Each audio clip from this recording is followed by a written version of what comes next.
So yeah, let's get stuck in. There's a strategy here, guys. I want to just talk about this briefly.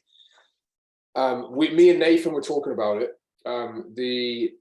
The gift card giveaway strategy, right? It was actually funny. Michael, Suzanne, and Kelly, and Nathan. This is something you guys on the left of my screen. I'm glad you're all here for this because it's something that it's on the forefront of our minds. We're going to talk about this, and then we're going to get into the leverage stuff. So, this gift card giveaway, has anyone actually given this a red hot crack? I don't think anybody has properly. Out of all my clients, I don't think anyone has. No one. So I was saying to Nathan this morning, there's this one strategy that we do. It combines our local business partnerships with this. Kelly and Suzanne, like we've talked about this before, yeah, the gift card giveaway, yeah. I remember because you were like, oh yeah, that sounds good. It is good, but I don't think anybody has the level of belief in it as I do, and it's quite rare. There's normally a few people that will like take to it. I don't know whether that's because there's a social media element to it, but I want to kind of get to the bottom of this today. So. With this being said, this gift card giveaway, and I'm really glad freaking Mr. Pardo's jumped on here as well, because this is perfect timing for you, Dan. Perfect timing for you, just jumping on. And Jack as well. So welcome, boys. This gift card giveaway, anyone not know what the principle of this is? Obviously, Tarkin, you won't know what this is, bro. Is there anyone here that doesn't know what the principle of gift card giveaway is? Charmaine, well done. Sherry, you know what this is? Yeah, cool. Jack, Dan obviously knows. Okay, so we have local business partnerships. We have lead boxes. Lead boxes, what we do then to flourish the relationship, you go buy gift cards off these businesses. It will make them pay attention to you as a business owner, flourishes the relationship, makes the business box boom. But what it does is the gift cards we buy, and we use these to then obviously give away to our clients. But it's done on a ranking system based on who interacts the most with your social media content. So whoever interacts the most, we have a point system. So 1 point for a like. I'm just skimming over this because it's not about marketing today, but 1 point for a like, 2 for a love heart, 5 for a comment, 25 for like a share, and 50 points for tagging someone in it. And then you get all of your clients to like tally, or you tally up all your clients' interactions over the course of a week of content that we post out, such as before and afters, motivational stuff, and obviously putting your business on a pedestal. And then you give away all these gift cards that you'll have from all your local business partnerships. Tane, welcome, brother. You'll give away all these cards to the winner who's interacted the most on your social media. Does that make sense? I need a thumbs up from people. Does that make sense? I know I've skimmed over it briefly. Tarkin, you don't even need to worry about this stuff, bro. Don't worry about it, man, honestly. But anyway, we are going to integrate this into Nathan's loop of strategies, right? Now, anyone got questions about this before I could kind of continue with it? Kelly and Suzanne, we should be doing this now as well, right? You should be kind of like getting a few of these gift cards, and should be a really good way to pump your socials a bit. Have you done any of this or anything like that yet? No. Okay. All right. So now with these gift card giveaways, guys, it's going to put socials on steroids, and you've got to, like, I relate back to what I'm saying, get it back on topic. I don't know whether people believe in this strategy as much as me. This strategy, when implemented, and I wanted to go through this, and again, I've got everyone in Australia here that I kind of need to be here for this one. You've got to be persistent with this fucking thing. I'm telling you, you've got to persist with it. It's like when you run a referral power strategy, or you do like bring a friend or anything like that, or, you know, motivate a mate strategy. It's all down to how you persist with the strategy. And this is what I wanted to talk about today with you guys. You've got to persist and get your community to take notice, right? Take notice of what's going on. So with me, obviously, I won't break my mold of sticking to the tracks of what we're doing. These seminars, they're every freaking week, whether people like it or not. You don't have to show up to them, but I'll be here. I don't care whether it's me and Ryan. Welcome, Ryan. On our own, I don't care if it's me and Ryan. Me and Aaron, good to have you here as well, brother. Good to see you. I don't care. I'm fucking here because we're doing it. And that's what it is. You guys have to do the same. And I haven't seen this level of consistency with anyone who's ran this strategy. This is what I want to highlight before we get into leverage now. This strategy, along with motivator, mate, and referral power strategies, it needs to be ran, and you've got to stick to your guns with it. Here's the thing. You may go and buy vouchers. Nath, we're going to go get some. Michael, we're going to go get some. Pardo, we're going to go get some. Suzanne, Kelly, we're going to go get some. When you run this, you might have, for the first 2 months, because I recommend doing this once a month, right? You might have the same client who just interacts with your stuff all the time, like a lot of you guys will do to me and I do to you, where you're getting minimal interactions, but it's the same people all the time.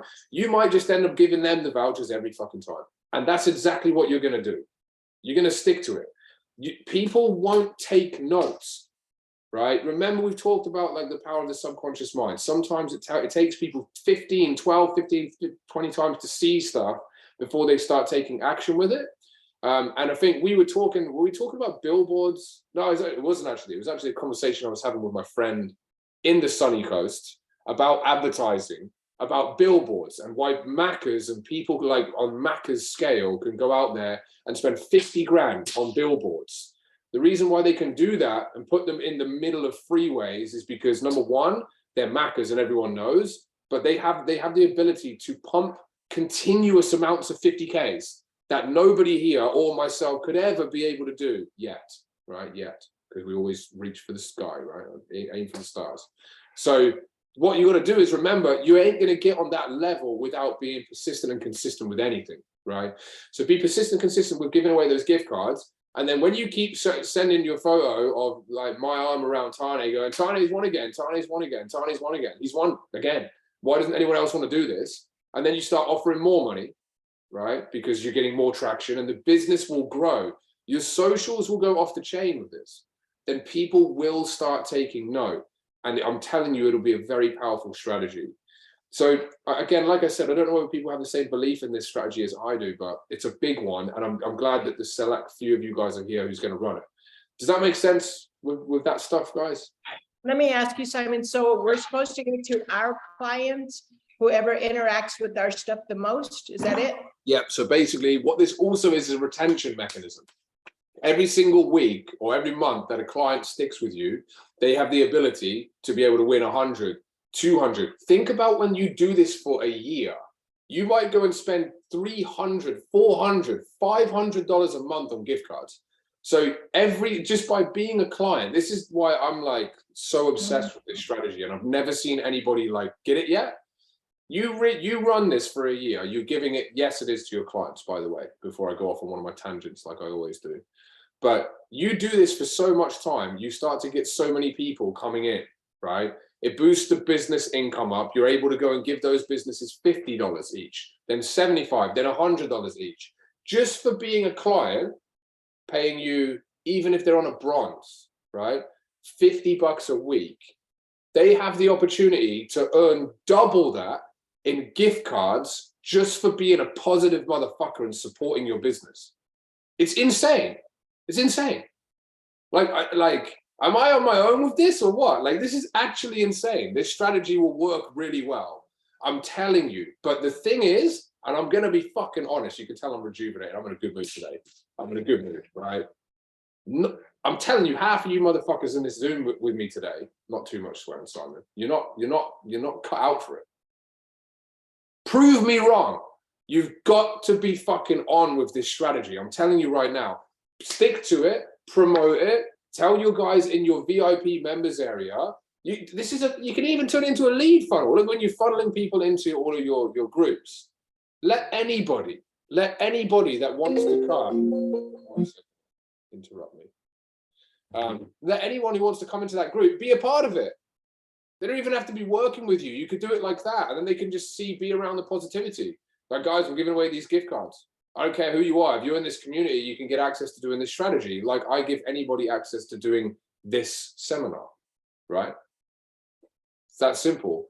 And then you can give the stuff away. Like it's all about that. But the amounts of stuff that will compound on like from doing this strategy and sticking and being persistent with it, it's actually insane.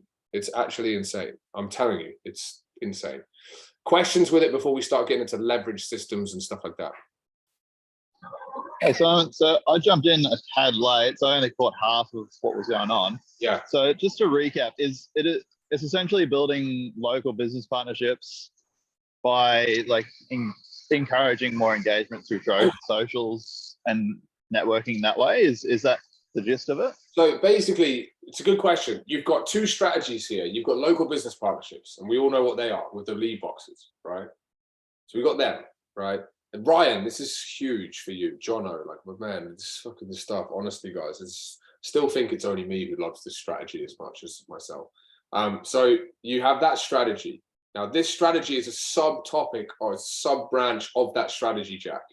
So what we're doing to help the business relationships flourish, you go and buy gift cards from the shops, buy vouchers, whatever they've got, fucking buy apparel from them, buy anything from them, and put it in each month to a giveaway for your clients to claim. And all they've got to do to claim is basically interact with your social media posts. They get 1 point for a like, 2 points for a love heart, 10 for a comment, 15 for sharing your post, or 25 for sharing it, and 50 points if they tag someone in it and say, hey, this is my PT, like, look, check this stuff out, look at the results this guy's getting. Do you know what I mean? So you're inspiring and kind of blackmailing your clients to like interact with your shit. But at the end of the day, it's like, why people should be doing that stuff anyway. This is why whenever I see any of your guys' stuff, I'm freaking liking it. Like, at the end of the day, like it. Be present on social medias. And if you're not on social media platforms, if you ain't seeing people's content, your algorithm's gone to shit. It's as simple as that. I guarantee any one of you posts right now, I'm seeing it within 5 minutes. It's coming up on my wall. Just because I make an effort to freaking hammer like buttons on everything that you do as soon as I see it.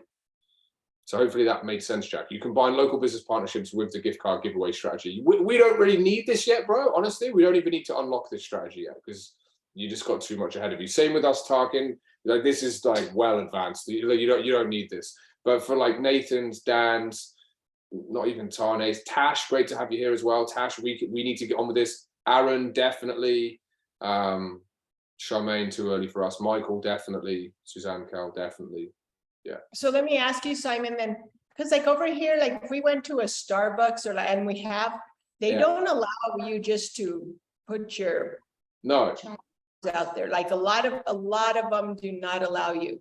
So do you have any suggestions for that? Yeah, it's a great question. I love how like this is like a pre-framed topic to the main thing, talking about leverage and scale systems, but we always end up talking about lead boxes. Like, I think lead boxes always get talked about for like 50% of seminars. So yes, it's about who you know and not what you know, right? Always, as the saying goes. So you can go into businesses, and just be seen in there 2 or 3 times, and like do your thing, right? So just go in there and be your bubbly self, and just be bubbly, but go in there, buy a coffee, right? Freaking pour it away if you want, or like whatever, but just go in and be seen 2 or 3 times, and then you can go and hit them with this. But then obviously when you go in, you got to talk about you got to scratch their back 2 or 3 times before they'll scratch yours. Yeah, we always talk about that, and you got to make sure. So how we do that is talk about your freaking grande decaf almond frappuccino latte thing, or whatever you're drinking, right, is the best one of them you've ever had. And then from there, talk to them about and say, you know, you run a successful PT business. Like, I do catch-ups with my clients. Am I able to bring groups of clients in here? Basically, am I able to bring you lots of business? Cool, yes. Thirdly, have you got vouchers? So I want to obviously get like this. I want to try and, you know, bring some more business your way. Have you got a voucher that I can buy for you? Yes. Cool, awesome, sweet. And then if you've got any other like coffee cards, anything like that, and I can chuck it in all the welcome packs to the guys that are signing up with us. Yes. At the end, what you do then, because they'll say yes, yes, yes, yes to all those things, because it's you promoting them. After you've done that, you just drop in, cool. When we promote someone's business, what we normally do is we bring in a competition box. People that walk in here, if they want free training, free meal plans, free supplements, whatever you want to do, all they can do if they want to claim is just enter the box. And that's it. I think it would work best with like local chains instead of commercial, because they don't let they literally don't let us, like Starbucks would not let us. They said that that's not allowed. Yeah. So, Yeah, and it goes to, with like tropical smoothie, there was probably what, Chains 5? did not, Yeah, the chains did not allow us to do that. So Yeah. we said, well, can you put it in the back for your employees? Like, we're all about promoting health and fitness. So is that fine? yeah, That- yeah. That's as far as we could go with what, like 5 or 6 companies. Yeah, done that. So this is good. It shows that you've been hustling this hard. So that's awesome. Just keep me up to date with this on Voxer, because that's really, you girls have smashed this strategy. You did 10 in one day, right? It's huge. Like, no one's ever taken that amount of action with this. So just keep me up to date with it a little bit more. Okay. Okay. You're doing the best you can. Like, I had 3 boxes in McDonald's. Freaking, one of them filled up half with money, let alone leads, because of the no shit. Go on. They allow you at McDonald's? Well, this is the thing. No, they don't, but it's down to who you know, not what you know. So like, my head trainer knew the manager. So yeah, it was like, and even if we put these boxes out, when their regionals came in, the boxes would disappear out the back. Yeah. You tell them to put them back out again. Gotcha. Oh, okay. Okay. That much traffic would happen or come through that this stuff, I'd get like freaking $75 in the box of coins, because people thought it's a donation box. They wouldn't even read it. That shows you the mind power that people have, the brainwashery that goes on. They think it's like the McDonald's Foundation or something like that. They didn't look at the artwork, they just fired money in it. And then we got like 20, 30, 40 leads in there in like 2 days or whatever we would do. Nice. Okay, you're right. It's who you know. It is who you know, so it's a bit of a horrible one. So therefore, what I'm saying is go in and try, be yourself, be bubbly. And then from there, it's about like, then you kind of, they might recognize you at least, which is the first thing of being known, right? And then they'll know you and then like you, hopefully trust you enough to put it in. But yeah, the bigger the business is, the more shit you'll deal with. So yeah, I like Bunnings. We tried to go into Bunnings, you guys in Australia, like it was a no-go. They just shut it down straight away. But the staff room, because they had like 50 to 100 staff or something, they said put it in there, and it was just a no-go. Woolworths, same thing. This is like a Walmart or something, I guess you call it. You just avoid them. You're better off going with local cafes that are small, medium-sized businesses. Any big business, they won't. So you're right with that. That honestly, guys, I'm glad we spent a bit of time on it, because to be honest with you, it's big. Like, do me freaking proud with the strategy, guys. I'm not joking. There's a lot of you guys here that can do so well with it. But like I've said, I'm being honest, and I want you to prove me wrong. A lot of you guys aren't cut out for the persistency and consistency of it. I haven't seen anybody do it. I haven't seen anyone use the strategy, and it's a freaking beast, the gift card giveaway. Compound that over time. See how, like, we've compounded these seminars, for example. I said I'm going to do them every week. We've now done, I think this is nearly our 20th seminar. So it shows that nearly 6 months ago, and I've missed 2 in that time, one in England and one in the sunny coast last week. So 22, we're nearly 6 months, right? I can guarantee you that a lot of you guys and other clients, so I'm not picking on anyone individually, but I'm just trying to fire you all up here. I can guarantee a lot of you guys will have thought about doing something for 6 months and never pulled the freaking trigger with it. The persistency and consistency of doing something for that amount of time gets you to like today, where I actually had 6 people or 5 people in here waiting for me to show up. I've never had that. You must have missed me last week, right? But you know what I'm saying? I'm telling you, like, be cut out for persistency and consistency. If you're not, you're never going places, ever. I'm telling you, Alex here is an image of it. Without doing what we've done here, bro, like, you wouldn't be where you are today. You wouldn't. And what do you make last week in upfront sales? Like 2 or 3K or something upfront. So 2K upfront. Like, but then it's small, like, again, nothing like it's big or small numbers, it's not. But for me and Alex and the grind that we've been on, you wouldn't be anywhere near that if it wasn't through being sheer persistent and consistent. You're never gonna get it, guys. So just do it. I challenge you all to be persistent and consistent. And with that being said, let's get stuck in now to a bit of leverage talk. So it's going to inspire you guys through being consistent and persistent with everything. It's going to enable you to get full. So has anybody here got ambitions of having trainers work for them, which is basically the key to leverage? So Kelly and Suzanne, Tane, yeah, look, okay, we're pretty much everybody here, right? I love how Michael didn't put his hand up, but he's had trainers, so he's like, fuck these guys. I know what they're getting themselves into. I don't want any more of them fucking staff. Get away from me. But anyway, that's Put my hand up. You're right. Yeah, fuck it. So look, we're going to start off by saying this. So leverage and scale comes with like, you need more of these, right? And it's that simple. It's very common in the fitness industry. I'm going to try and do my best to give this like red hot in half an hour, right? Very common in the fitness industry that people, if, not when, if they get fully booked, you guys here, I'm telling you, you are elite trainers, right? You're elite trainers. And it's not me blowing up smoke up the asses of my clients. It's not. Like Tarkin, Nathan, and Tinga, and Tane. Tarfin, Nathan, Tinga, and Tane. 3 Ts. All you guys make more money, guaranteed, than 97% of the industry, period, as a PT. Doing more than 6 figures and towards multiple sixes, you do. I don't care what you say. So here's the thing. Most people, when they get to those levels, if they get there, they think, what I've got to do now is I've got to take my business online. That's what they think. Because they think, well, I'm capped with these 2 things. I need to use this thing pretty much. And that's it. Like, that's what they think. For me, one of the biggest keys to the success that I had in the industry was not changing the goalposts. So that's the first thing. When it comes to scale and leverage, do what you've done before, get what you've already got. There is normally a negative drawback to that, right? So when you like jumping out of a comfort zone, people don't want to jump out. They're like, I want to stay where I am and I want to be comfortable, right? But in this instance, doing what you've always done is actually beneficial. Why change when you can just repeat, right?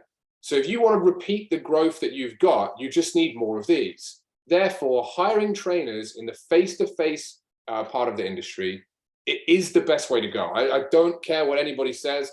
The guys here that have staff members, so you go like Dan Pardo, and for any of the other guys that I work with in the States, the bigger guys, that are making over $250,000 a year, over 300-400K a year, right? And then some of the other guys above $500,000. And these numbers, they are big numbers, right? But I'm not going to ever sit here and say like we've got people making 2 billion and fucking 10 million. I don't have any clients that make 7 figures. I'm being honest. I have one close, but these guys' numbers are freaking phenomenal. And again, remember what I say here, guys. Comparing these numbers to the numbers and statistics of the fitness industry, they're in the top 1%, legitimately. If you want to get there, you've got to hire staff, period. And that's why a lot of people, when they have the right education around doing it correctly, can thrive like Dan is beginning to do, because we ain't fucking done, nowhere near done, homie. We're just getting started right now. So that's the first thing. Now, questions. What are the insecurities from asking you guys, right? Asking the public, what are the insecurities that you would have around hiring a trainer? Is there any like questions that you would have? Like, if you like Tarkin, you're gonna have many different questions coming up. We're obviously new to the game here, but there's going to be many. I'm going to answer all of them for you. But what would the sort of setbacks be, or the stumbling blocks, insecurities hiring a trainer be? Go on. Yeah, I think for me as well, because my age, because I'm so young. So hiring a trainer that has more experience is probably a big one for me, and them not respecting my work and what I do as well. Because I have seen that with a few clients as well. Ones that are a little bit older, they just put you off. So I think that's a big one for sure.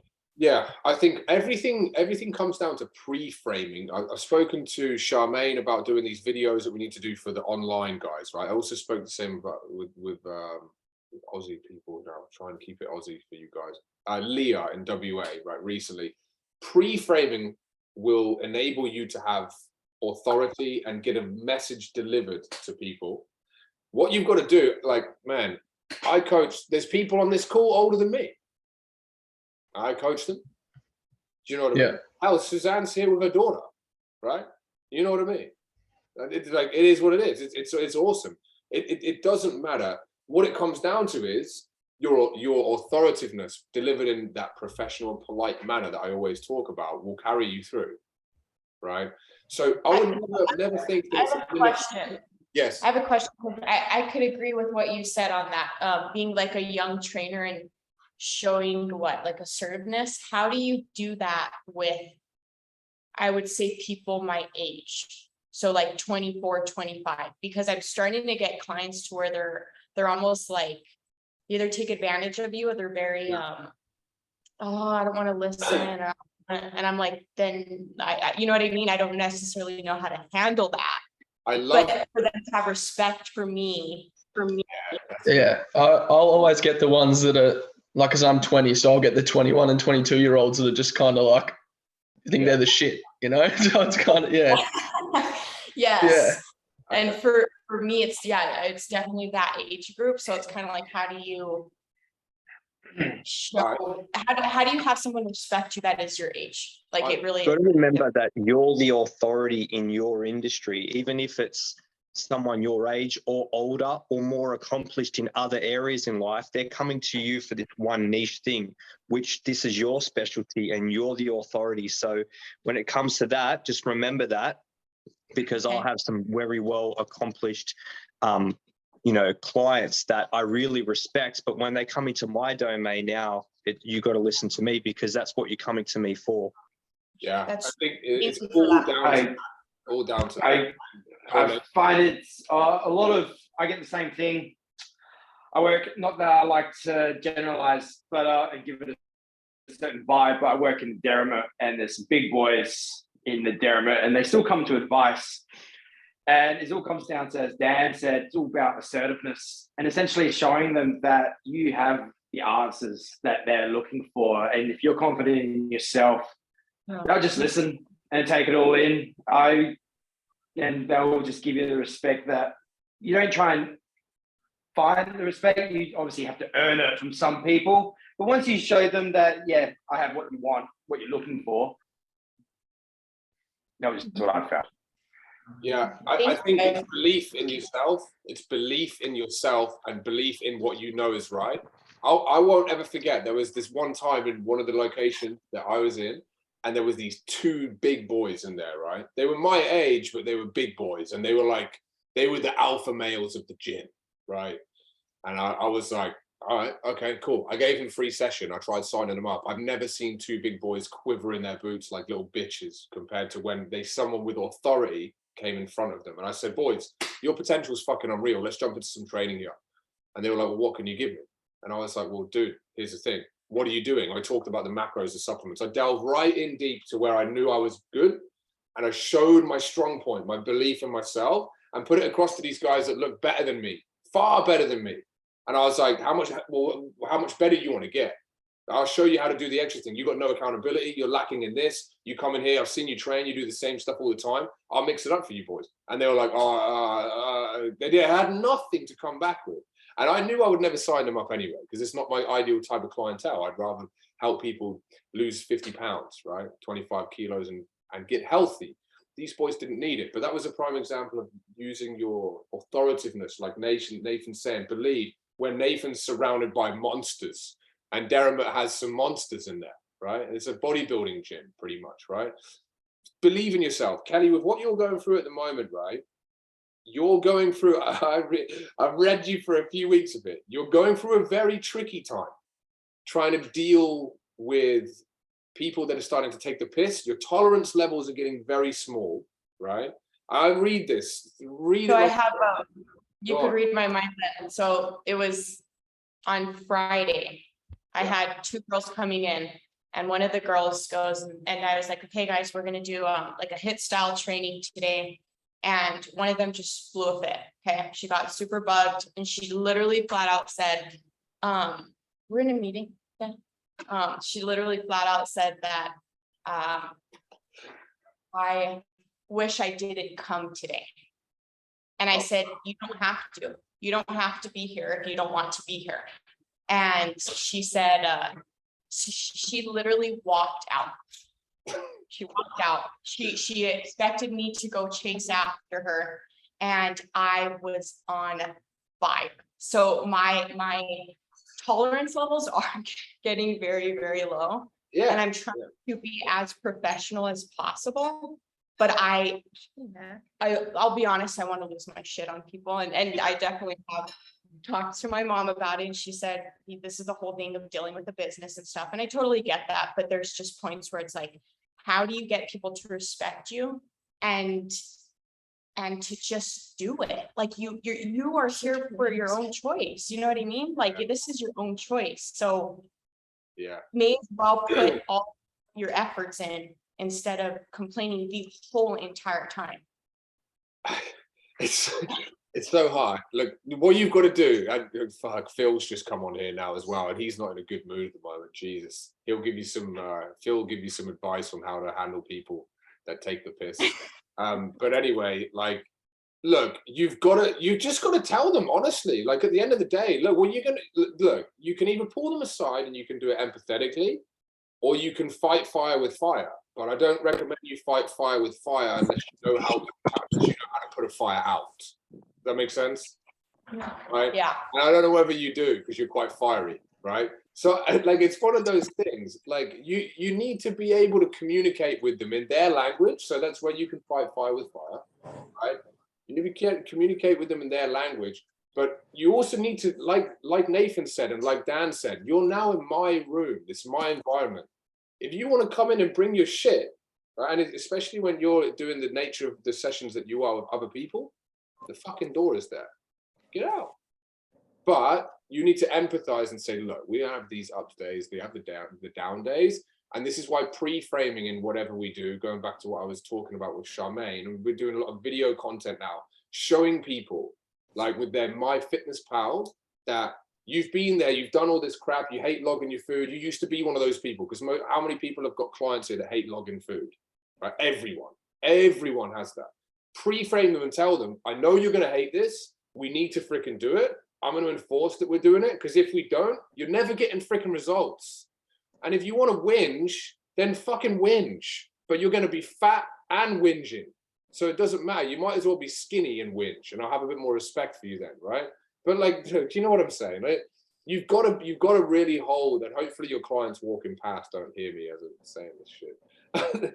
But so you've got to have authority, man. It's all down to authority. But you guys know I'm coming from the best intentions and from the right place. Your clients need to understand that you are too. So that's how you've got to pre-frame it with them, right? So I have another question.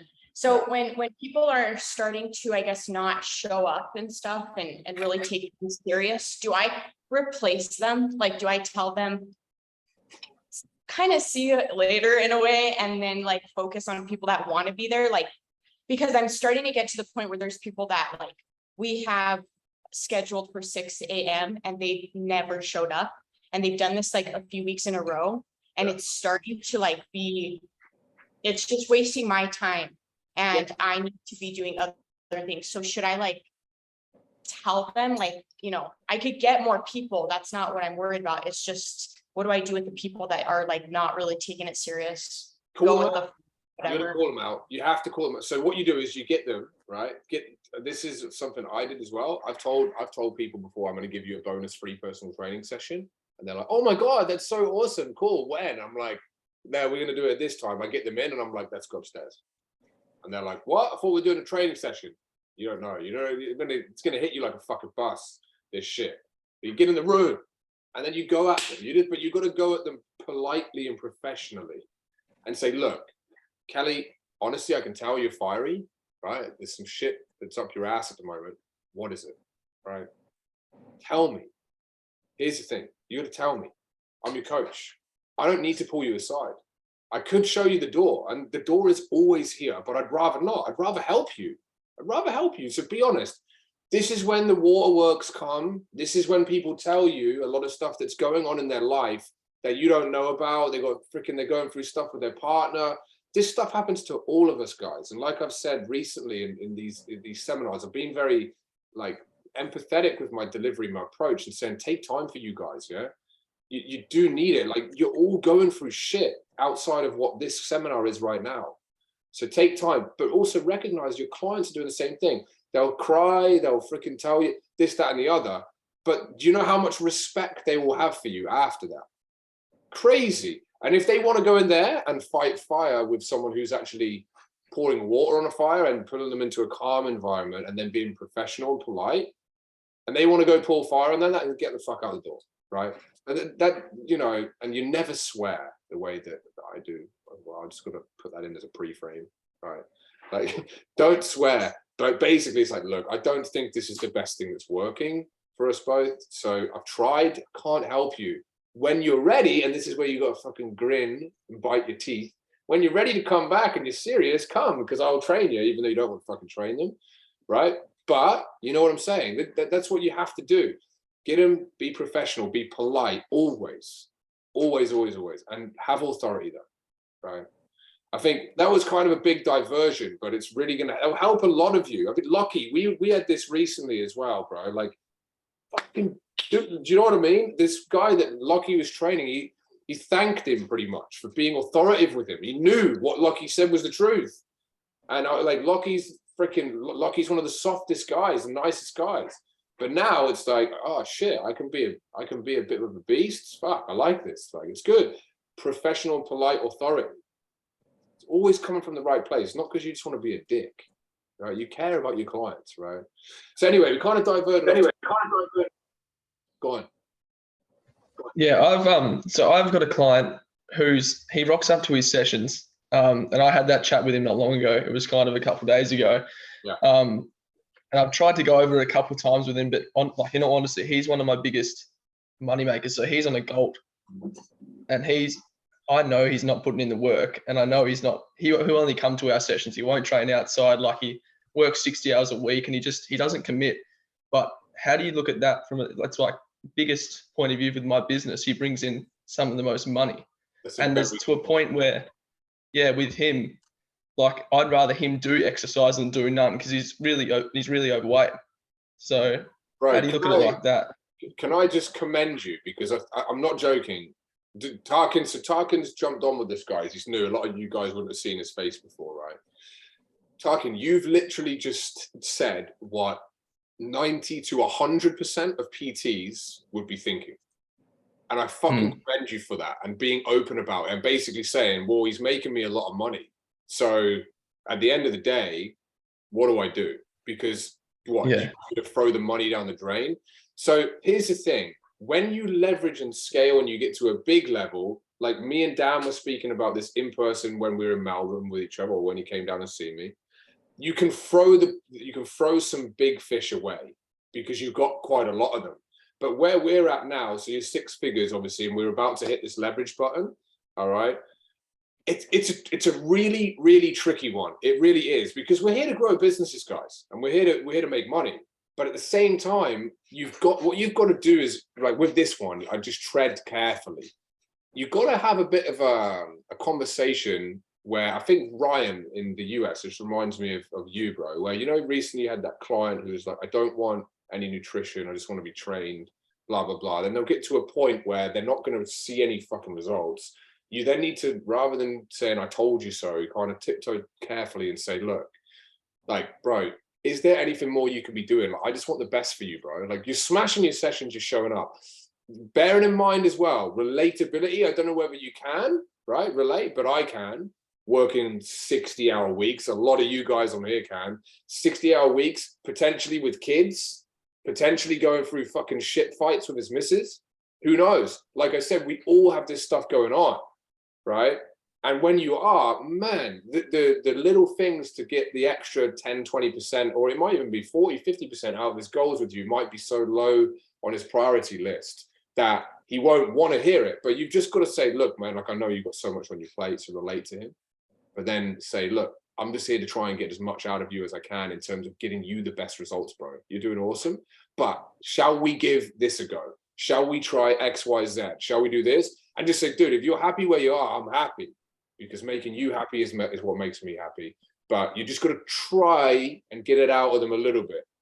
Do you know what I mean? Because otherwise, yeah, you're just keeping them there. And the worst thing you could ever do is keep someone there because they are making you a lot of money. You never talk to them about that, of what they're doing to get better. You never try and make it better. So you're just cruising, collecting cash, because eventually you will crash and your business will. People they read that shit like a book. I'm not joking.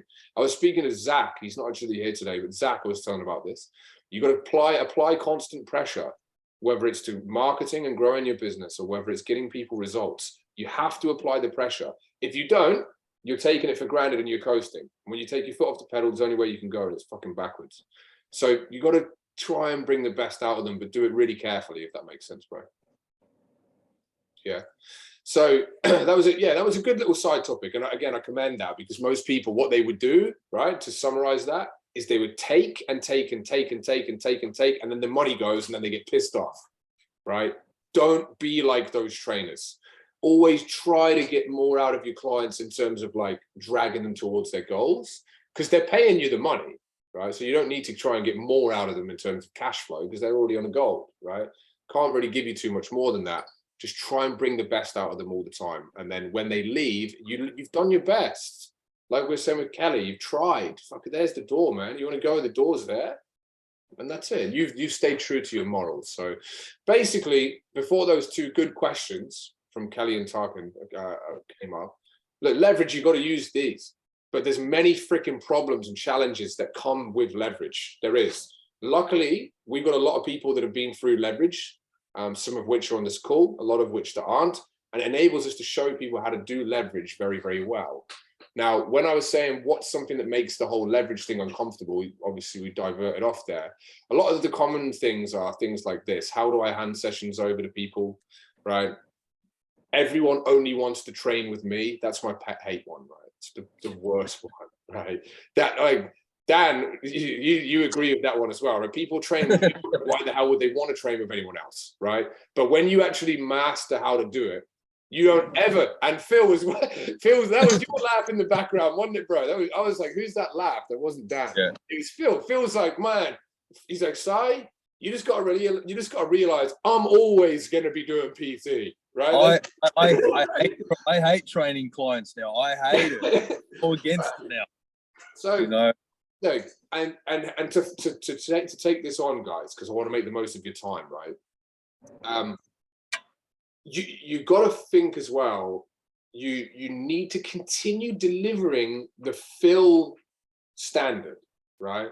The Kelly and Suzanne standard, the Sherry standard, the Lockie standard, the Alex standard. All right, well, not Alex because you're online, but anyway, you got to deliver that standard through other people. There's a lot of challenges, and I'm not delving into it because this would be a freaking 10-hour seminar otherwise. There's a lot of challenges that come with this stuff, all right? A lot of challenges, but the main thing that I want to highlight is that before you leverage, one thing that we do, and we have had people here that have not, they'll know who they are, have not implemented this when giving leverage a crack. So anyone about to implement leverage, you have to do this. Tane, I made this very clear with you last week, bro, I think. You've got to secure your business before letting go and giving other people responsibility in it, right? You got to secure it. So what I mean when I say that, to give you a bit more value here, and this is humongous value. You need to protect your clients and basically you need to, I've never actually refrained from giving value in these seminars, but I'm refraining with this stuff because it's pretty powerful. You need to make sure that you always have relationships with the people that you have built the business up until that point with, and don't give them the sense that, oh, Simon doesn't want to train with me anymore, right? And you're just getting rid of them to another trainer. We have the exact formula of how to do that, how to leverage sessions across, and et cetera, et cetera, et cetera. And obviously, when you guys get to that stage, I'm going to show you how to do it. But it turns then Phil's and Dan's of, yeah, I'll probably be doing a few sessions and stuff like that. All right. It turns these guys into like, I don't want to do any PT anymore. But Phil will oversee his operations. Am I right, Phil? And have authority there. And this is the power, guys. I'm telling you, like you guys that have got trainers. So obviously, Kelly and Suzanne, there's two of you guys. Tarkin, we're about to hire, right? Michael, we've hired and we'll revisit. Jono, different situation, and Alex, different situation. Tane, we've hired, right? Charmaine, we'll get there. Nathan, we've hired, we have staff at the moment. Sherry, you want to do it, right? Jack, we are going to get there. Dan has them, Phil has them, then Ryan and Tash here. So again, maybe stress that we want to do it. When the time's right, we'll do it. Ryan, you could hire staff right now. You're pretty much at a peak. And congratulations on the baby as well, brother, in person. So round of applause, new baby in the house there. Lucky, bro, we're not far away from it. And Aaron, at the bottom, you have staff. This is the route for you guys to take like 6 figures to multiples. I'm telling you. And it is the way to do it. Like, I think the best way for me to continue now, because there's far too much value, not value, just far too much depth to answer everything. Questions about it. I reckon we've got a 50-50 split here of people with trainers and without, right? What, like, is there any questions that come to mind when you think about hiring staff? Anybody? Or any resistance with it? My first one, it's not so much a question, but people reaching out on social media. I know you just said about like not wanting to take the sessions on yourself, but when they're just blatantly asking like, oh, do you have any time slots available to train with you? Like, how do you word that? Like, and how do you sort of, how do you go about that sort of situation? Yeah. Let me just see this. Different leverage models for gyms. Oh yeah, that's right. I'll talk about that, Jono, because I did tell you to bring that up. Yeah. So the short answer to your question is raise your price, right? So raise your price. So you can still take PT, like, and here's the thing, like, I'll be honest, and I think I wouldn't share this with Dan Pardo, but me and Phil, I definitely think we share this. Like Phil now, like he's just said to you, like he couldn't do PT. Like you couldn't pay me to do PT personally. You couldn't, right? Because it's the what you're worth situation, right? Phil is worth so much more overseeing 50, 60, 70 clients, 100 plus sessions or whatever, than he is taking 1 second being present in them, if that makes sense. But Dan, you still take sessions. Dan, you still take sessions, bro, don't you? Yeah, I've got about 15. There you go. But this would probably be good value for Tane as well. So I've got some like day one clients that I've probably had for 8 years that I just absolutely couldn't transition over. Most of them I did, but I've changed them to the half an hour structure, condensed them. So it's not, because I see what you're saying, Simon. There's no way I would ever take on anyone new again, because it's about how much you're worth overseeing versus the time spent in the gym. Like I could have already done my Voxes, I could have done some consults, we could have moved forward. So it actually devalues you after a while doing PT sessions. I definitely see that. The biggest thing for Tane, I think, would be to actually increase your belief system as to how the new system is going to be better. And you've got to sell them on that, as opposed to, you could get a one-on-one session with me, but you're going to get just as good of a session with my trainer. But now I can oversee things outside the gym a lot better. I can help you be a lot more consistent. I can keep you on top of your nutrition. When you're doing the sessions, you can't do those things as effectively, or that's just what I would say. Yeah. And this is the thing. So Tane, we haven't really put it into action yet, what we're going to be doing overseeing. So for Dan and for Phil's, who oversee a lot, like combined, they oversee 200, 300, 400 sessions a week, right? Whatever. Like when we start to do it, that's when you'll start to see it, and the belief system will improve. And it really, really is that simple. Now, in terms of your day ones, right?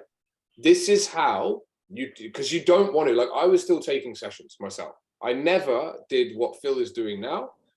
Not taking any. I never did.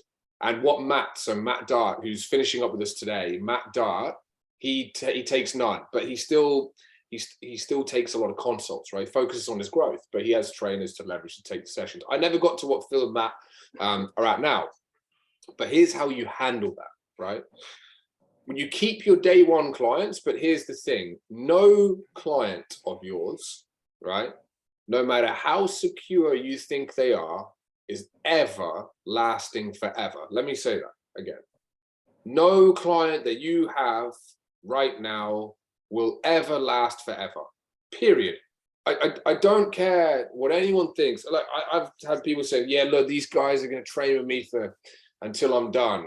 Like, well, look, whether it's you that calls the end to the relationship or whether it's them, I'm telling you, like, all it takes in health and fitness is just one little jig of a mindset, and someone's off on an off week, and they're gone.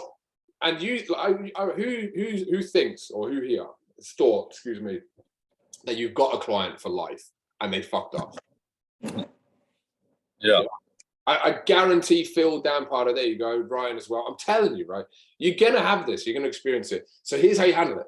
What you do is you let them go, right, over time. So you cap yourself at Dan's 15, right? And these day ones, they will stay with you for a long time. They will, but they will eventually turn to 14, to 13, and to 12. What you do not do, it's a golden rule of leverage. Golden rule. What you do not do is ever start filling those voids with any clients, right? Ever. So what happens is all clients come and go. I don't care, any of them, any of you say it, like they all do. When the good golden nuggets drop, right? Don't go looking for more golden nuggets. They're gone.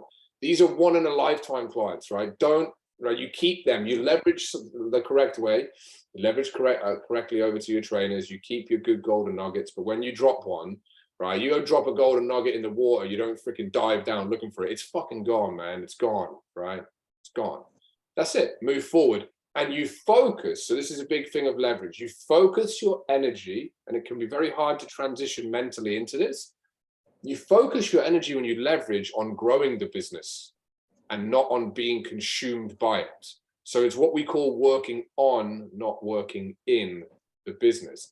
Right now, all you guys work in a business, I would say, apart from Phil, right? You all take sessions. So Phil is the only hustler here we got, right? Because you're all hustlers. So you're all freaking bulletproof. You're all legends. But he works on his business. Like he's focusing on management, training managers, training staff, overseeing operations. That there is how you go to 500,000 and surpass that, and you can go up to scale. A lot of people still get. I'll talk about that online leveraging in a second, Alex, as well, because that's a really good one. A lot of people still get caught up in working in the business. In the business, it's tough. Like I said there about Matt Dye, he still does consults. Matt doesn't even really need to do consults, but he still will get drawn back in, and he'll do them from time to time. It's very hard to leave what you're passionate about behind, but when you do and you start transitioning from a small business, we've talked about these cash flow quadrants before, right? So like the S quadrant to the B, it's the hardest transition, man. Hardest, and because you've got to let go. And then to summarize here, management of all of your staff is endless.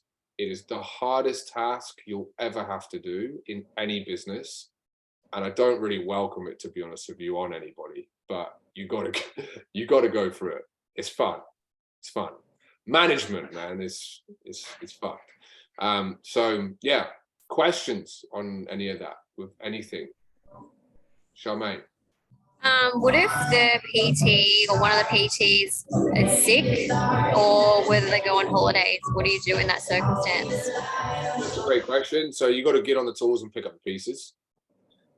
So you got to do the sessions, especially when you're only one deep. If you've got two trainers, then yeah, you can give more sessions to the other trainer. They'll love that. Yeah, that's all you can do, really. This is the thing as well. So it all comes down to the systems which we help implement with, like the calendars and the booking systems, because you've got to realize if your trainer goes out on Sunday night for date night and they've got a stacked calendar on Monday and they get food poisoning. I have 2 clients at the moment with food poisoning, I think. And it's like, yeah, they're out, then you've got to be able to jump in. So yourself, if you can, if not, and that will save cash flow, which is good. And I like this as well. I think, was it me and you, Phil, who were talking about this? If you jump back on the tools, it'll give your clients like a taste of working with you again before they go back to another trainer or something like that. Well, we did that with Snap. Remember when we had Josh at Snap, sort of finish up. And then I had another trainer that was supposed to go in there, Jade, and then they both ended up finishing up. So then I went back. I had to jump on the tools, keep running. But then when I saw that, it was when you realize that it was just not a waste. It was a waste of time driving there. It was, half an hour out of my time just to go there. Whereas I was like, well, I could be doing meetings in this time. I didn't care about the $500, $600, $700, $800 that I was making just at Snap by 4 clients.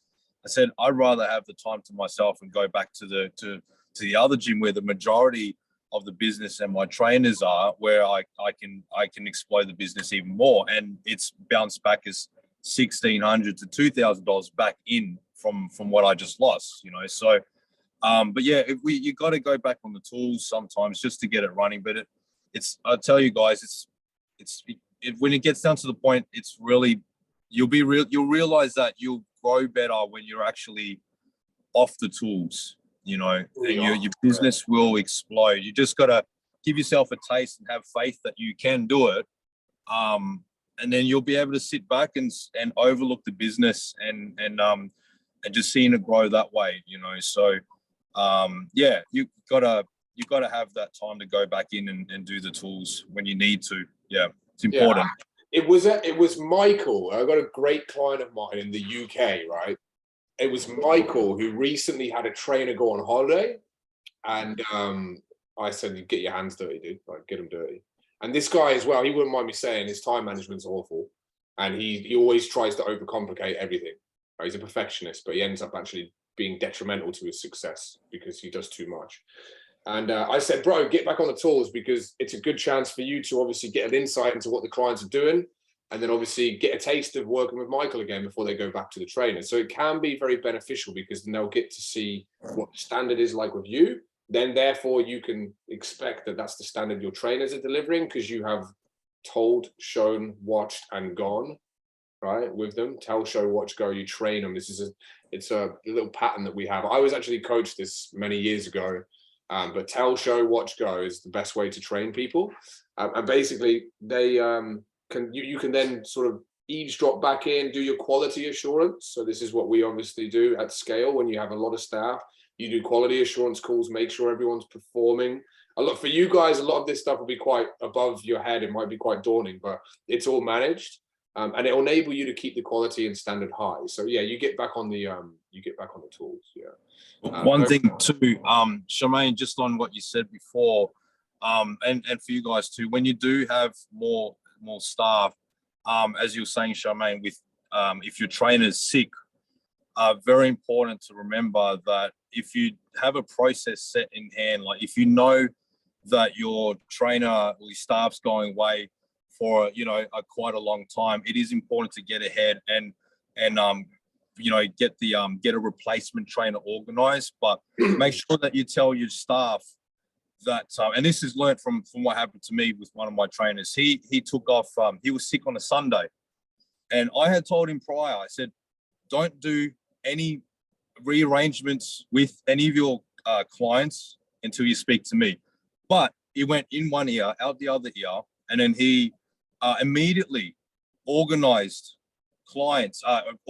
replacement trainers for his clients that he was only sick for 3 days, right? Only sick for 3 days. So then I called him and I said, bro, you didn't need to do that. You only wait for 3 days. What's going to happen now is that your clients are going to get a taste of other trainers that are slightly different in ways of training, and you're potentially going to lose clients.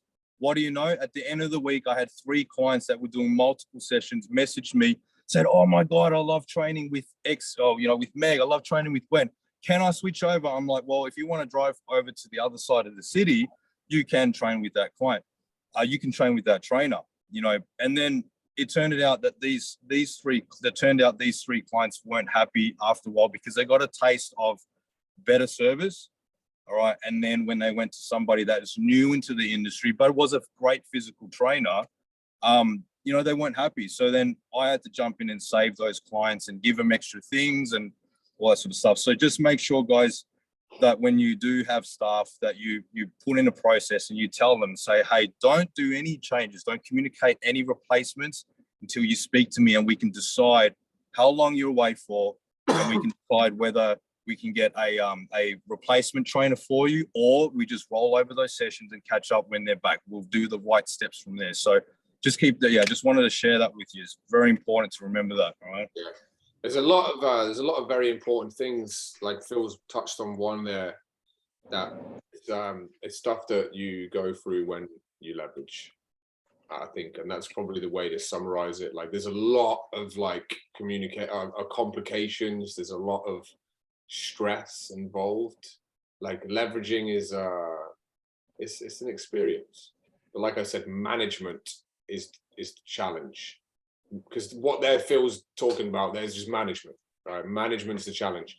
And like, you can see Dan smiling, Phil and Michael McLaren like all smiling, like, don't actually recommend doing it. Fuck it. We'll put this webinar in the bin. I don't recommend doing it. But no, it's funny. It's funny. Let's go here through these messages quickly. Online leverage, VA, content creators, and long-term. Good question.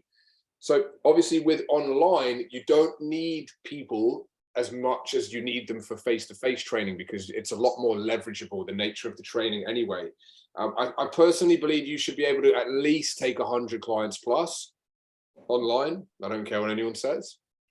100 clients plus minimum, because of the way we do it. And like with the level of communication that I have with not too far off 100 people on Boxer, I know you can do it if I can do it. And I do my stuff within like 3 to 5 hours a day, max, man. But there's some days, like today was a big day because I've just come back and I've got some catching up to do, but I'm on top of it, about 4 hours, something like that. So that's that. In terms of content creators, so, and a VA. So VAs, it's a whole nother freaking seminar, this. Most VAs are shit, period. And most people that coach people to get VAs are shit as well. So if anyone watches this recording and you think I'm having a dig at you because I'm saying that you're coaching people to get VAs when they shouldn't be, yeah, I'm talking about you. It's simple as that. Because honestly, it grinds my fucking gears. People that recommend people to get VAs from the Philippines, not being racist or anything like that, I'm just being blunt and honest. People from the Philippines and people from where they cannot freaking speak good English, and then giving people DM scripts to just coldly reach out and expect responses from people. Have you seen how detailed I have gone recently with the current social media funnel that works and how up to date that thing is? Like, it doesn't work with VAs. So Alex, the answer is yes, you need someone to help with that sort of stuff. But in terms of the right VAs, they are very hard to find. And I'm talking like, even with my PA, so she's personal assistant versus virtual assistant, I'd highly recommend working with someone personally rather than getting a virtual one. To be honest with you, virtual assistants don't work in this environment. Because virtual, think about how much rapport you need to build, guys. You can't build rapport virtually. It doesn't work. It's gone, it's dead. So you need to be personal. Like I always say, there's two types of PT. There's personal trainers and there's physical ones. You might as well call physical trainers VAs because they ain't personal. And here's the thing, I've had someone message me recently. I was like, send me a voice message, mate. They couldn't. Why? Because it wasn't them. It's not them. Most people hire VAs to do their fucking dirty laundry. That's it. Yeah, what I'm finding, bro, is that Unipro, bro. Yeah. It's like taking a lot of stress off the shoulders. I'd like if they integrated it with Instagram. I know they're slightly different, but yeah, Facebook, like I'm just pushing a button and it's pumping. And yeah, I'm just following up. I'm doing all the follow-ups. So probably like I'm able to do 100 messages a day. Yeah. On Facebook, and I'm not getting blocked. So yeah. Yeah, no, dude, your algorithm is cranked, bro. I've never had a client for posting a before and after photo get 700-800 likes ever. That's ridiculous. Yeah, that's insane. Pretty intense. Looking at it, I was like, shit, I didn't know I was that fat. There you go, man. I'm telling you, like it's literally legend shit. That there's no one gets that, and it's because of the persistency and consistency, following the steps. Even though I drill you all the time, saying you're missing steps when you're not, I keep the bar so high for you, bro. And I told you this. Yeah, no, it's mean, bro. It's mean. We wouldn't be where we are. No, to be honest, it's that persistency and consistency that had all the followers And then when I posted like all my content, there were already people. And then now I'm funneling people into the group. People already know me. They've already built rapport over all those messages throughout the year. And then I just funneled people into Holistic Movement VIP group. They just went, yes, please. You know, so that, like, it's growing, it's massive. But it is. And it's because of the rapport you're doing. So one tip with that, because Unipro, I recommend everyone gets on it at some point. I really do, because you have to be doing the online stuff, guys. If you're not, you're behind. And I don't care whether it's one platform or two, like Insta or Facebook, you need to be doing it. You have to be. Like I said, this is the gift card giveaway. Going back to the start of this seminar as we begin to wrap this one up. I said, like, I don't know whether it's me that has this belief on my own in this strategy because of the disconnect that you guys have with the social media element of it. But the social media element of that gift card giveaway, it needs to be there because socials have to be done. But basically, what I'm saying to you, Alex, here is this: Unipro, make sure the only thing, so what we do currently, up to date, right, as of today, what we do is this. Step one, direct messages go out. Hey, great to connect. Have a great day. Kill it. Nothing else. That's it. Nothing else. Nothing else. After that, you got to build rapport. You can't do that with Unipro. So what my PA does with me is she'll say, Charmaine Riley, Tane Ho, and and Dan Pardo. I'll choose someone with an easier surname. They're ready for voice messages, right? And I'll voice message them. Me, take the time. I'm telling you, in this environment, man, unless you're prepared to burn through thousands and thousands and thousands of leads and tens and tens and tens of thousands of dollars and not give a shit at all about the quality that you're putting out, I do not recommend doing anything automated without an element of personalization. And for me, I reckon I could get more out of 100 leads than most people could get out of 1 million. It's because I'm being more personal. But people just at that scale where they're getting 1 million or 100,000, whatever, they're balling hard with cash. And like, I could do the same thing, but I don't need to. I'd rather do it organically and be more personal. Be personal with people and just make sure that your Unipro stuff is not being, like taken away too much of like a non-personal approach. And so, yeah, content creators. So I would do that. Editors. So Dan, he just left. He's got someone who does content for him. I do have another guy who does full-time content for someone there for them. They're in the UK. Yeah. You can use them, but it's mainly just for editing. So again, with your TikTok stuff and your videos and reels and that, like, are you editing all of that yourself? Or does it come up automatically? Because I don't do them, and TikTok I'm not on at all. Automatically. I edit them. So I edit the video, and then I add the auto captions, and then I edit the auto captions. It's horrible, bro. It's horrible, but it's all good. It's like a necessity, especially in that space. You need that 10 to 30 seconds. So, yeah. You've nailed it. So this is why you've got to do it, because when you know how to do it right, which is what you're doing, I swear, bro, I reckon your algorithms are the way that they are. It's because of your reels, man. Because I don't coach that, but I've told you to do it and I have put in like there is content on like stories and reels and stuff, and I just say do them basically. But just take the same content, chop it up, do it, deliver it differently. It's a different delivery. They're messaging me to link with other fitness people now, and I look at that fitness person and I'm like, Facebook. Like, I don't know, they're just random messages in my notifications saying link with this guy, get in contact with him, and like come together.